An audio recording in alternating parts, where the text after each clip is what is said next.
Welcome. What's up, y'all? Welcome back to Whisper About It. I got a little lineup from TikTok for y'all. If you like it, drop a share button. If it gives you a cringe, drop a comment. Share button. If it gives you a cringe, drop a comment. Engage with us. Let me know what you think. We had a video kind of go up and down on a situation in my hometown, so I may have some disrespectful comments in some of my videos. Y'all don't pay no attention to them. I struck some feelings. But it is what it is. Hey, Law about it. enforcement God service. bless. And I dealt with representatives of Epic many times when I was the sergeant for the Plano Police Department. The training sergeant for the Plano PD. There seems to be a general misunderstanding that we're talking about a plan to build an Islamic Sharia-friendly community. The Epic neighborhood already exists in Plano. It's been there for nearly 12 years, with 74 residential properties, a massive mosque, schools, a medical clinic, and multiple businesses. It also has an office of an Islamic financing institution called the UIF Corporation. The UIF Corporation is not a bank. It's a Michigan-based corporation whose publicly stated purpose is to, quote, engage in financial transactions that are Sharia compliant, end quote. Those are their words, not mine. The local government officials south of here have known for years that only Muslims can purchase homes inside that neighborhood. You have to be a member of their mosque to live there. The first house built in that neighborhood was built right next to the Plano Police Academy. It's a huge structure with two separate front doors. The rear of the property is just a few feet from a large outdoor warning siren. The house has a large second-story platform overlooking the restricted access parking lot where the police department stored specialized vehicles such as bomb trucks, bomb disposal equipment, and the SWAT team's armored vehicle. I am a court-recognized expert in SWAT team tactics and procedures. That house has all the hallmarks of a fortress and a command post. The rear of the house looks a lot like an observation post and a shooting platform. Why would somebody choose to build a house so close to a giant warning siren and a police training site? Why would someone build a huge platform overlooking all those specialized police emergency vehicles? The first owner of that house is a leader in the Epic neighborhood, and he is also the co-founder of the Yaqeen Institute for Islamic Research. And I urge everyone to visit their website and read what it has to say about instituting Sharia law. This is not a matter of radicals hiding in plain sight. They're not hiding. They've been open about their beliefs and their intent. Local government decision makers have failed to ask hard questions for fear of negative publicity and being labeled as bigots. I'm not here to spread innuendo or to make unfounded accusations. I'm asking everyone to simply look at the evidence and the confirmed facts that are already in existence. Thank you for your time, Judge. Thank you. Appreciate y'all. Move that truck! Holy. Today, not just as a father, but as a witness to systemic abuse, fraud, and corruption within the San Diego County child welfare system. And I'm here to say what you refuse.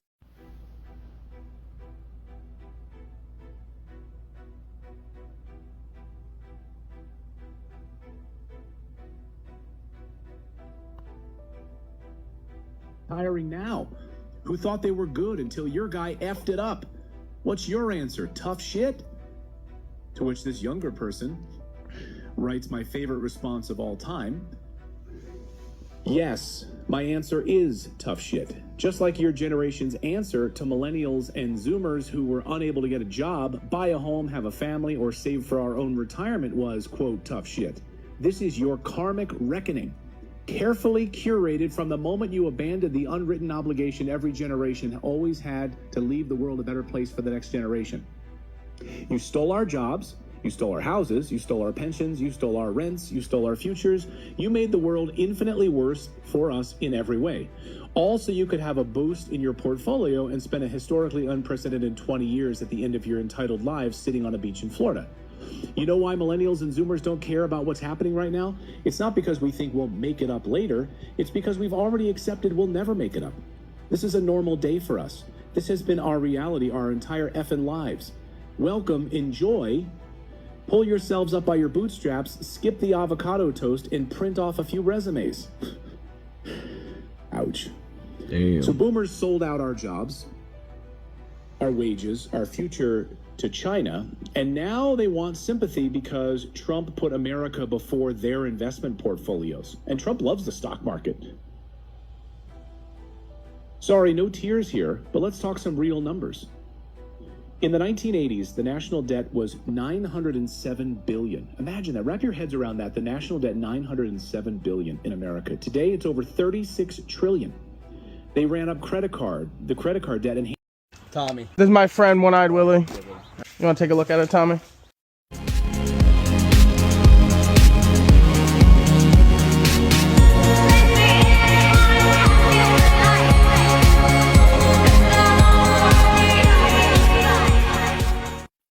My name is Sarah Wynne Williams, and I served as the Director of Global Public Policy at Facebook, now Meta, for nearly 7 years, starting in 2011.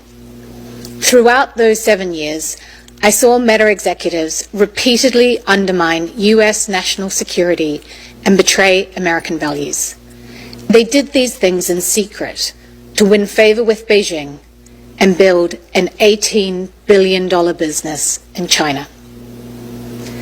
We are engaged in a high-stakes AI arms race against China. And during my time at Meta, company executives lied about what they were doing with the Chinese Communist Party to employees, shareholders, Congress, and the American public. I sit before this committee today to set the record straight about these illegal and dangerous activities. Meta's dishonesty started with the betrayal of core American values. Mark Zuckerberg pledged himself a free speech champion. Yet I witnessed Meta work hand in glove with the Chinese Communist Party to construct and test custom-built censorship tools that silenced and censored their critics.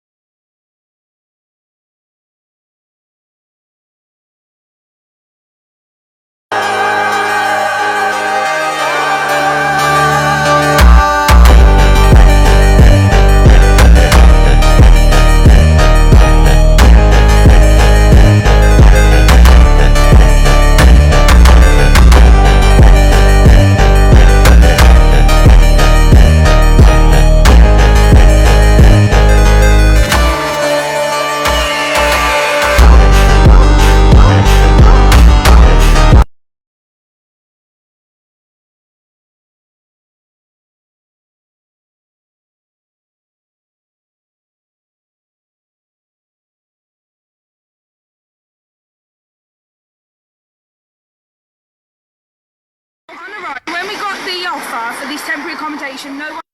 But when you give up your manhood, I've never seen somebody recover from it. That was all the people that went to the puffy parties. That was all the people that did all those things thinking that there was never going to be a consequence for what they were doing.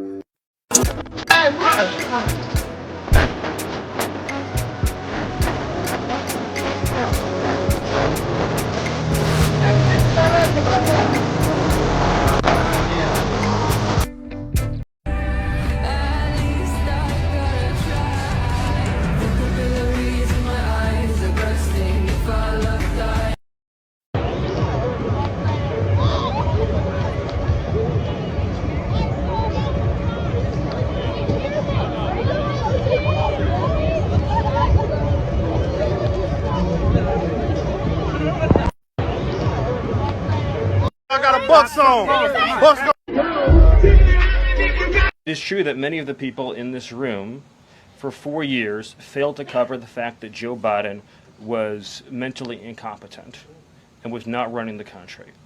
It is also true that many people in this room who have used this talking point that Elon is not elected fail to understand how government works. So I'm glad for the opportunity for a brief civics lesson. A president is elected by the whole American people. He's the only official in the entire government that is elected by the entire nation, right? Judges are appointed, members of Congress are elected at the district or state level. Just one man. And the Constitution, Article 2, has a clause known as the vesting clause, and it says the executive power shall be vested in a president, singular. The whole will of democracy is imbued into the elected president. That president then appoints staff to then impose that democratic will onto the government.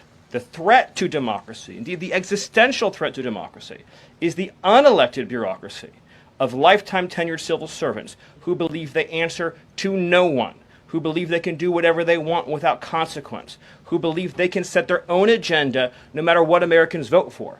So Americans vote for radical FBI reform, and FBI agents say they don't want to change. Or Americans vote for radical reform on our energy policies, but EPA bureaucrats say they don't want to change. Or Americans vote to end DEI, racist DEI policies, and lawyers in the Department of Justice say they don't want to change. What President Trump is doing is he is removing federal bureaucrats who are defying democracy by failing to implement his lawful orders, which are the will of the whole American people. It is true that many of the people in this room for 4 years failed to cover the fact that Joe Biden was mentally incompetent and was not running the country.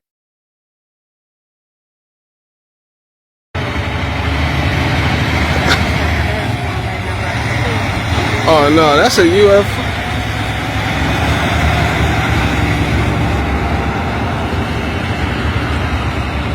That's a UFO.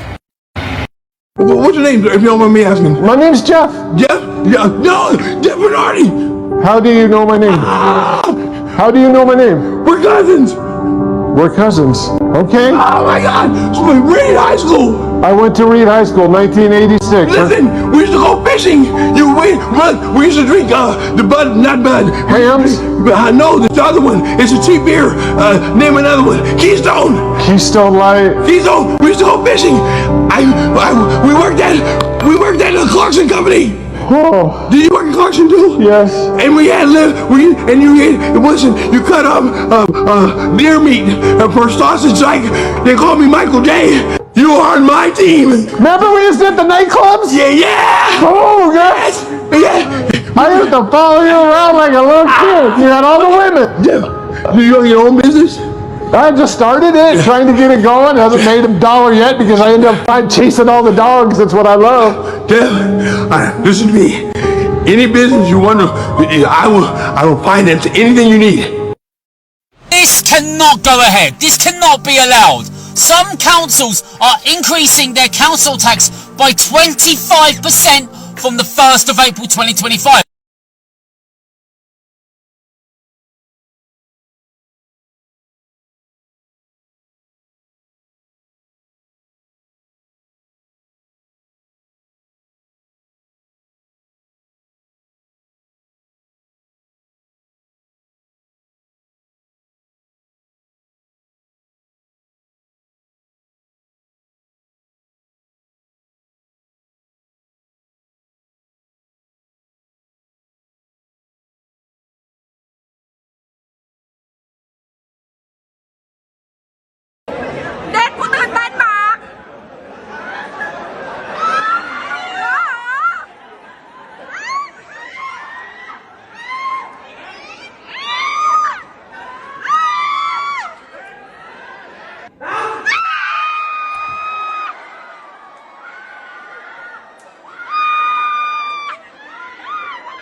Boss man says this morning, he says, hey, you think maybe you could go one day without fucking up? I said, absolutely, boss man. I said, let's...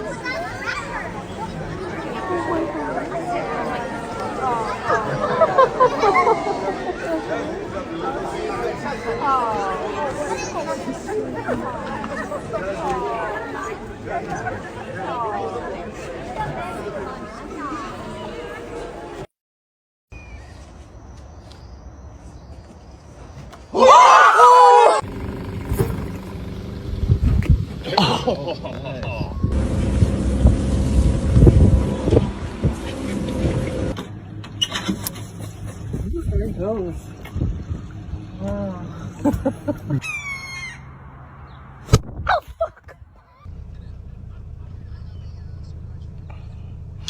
Oh!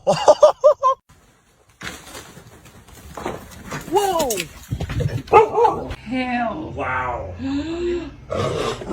There's a bald eagle on our deck. Got a frickin' fish on. This guy's trying to steal it.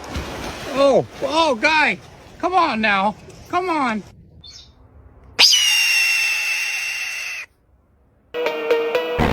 Someone would love me.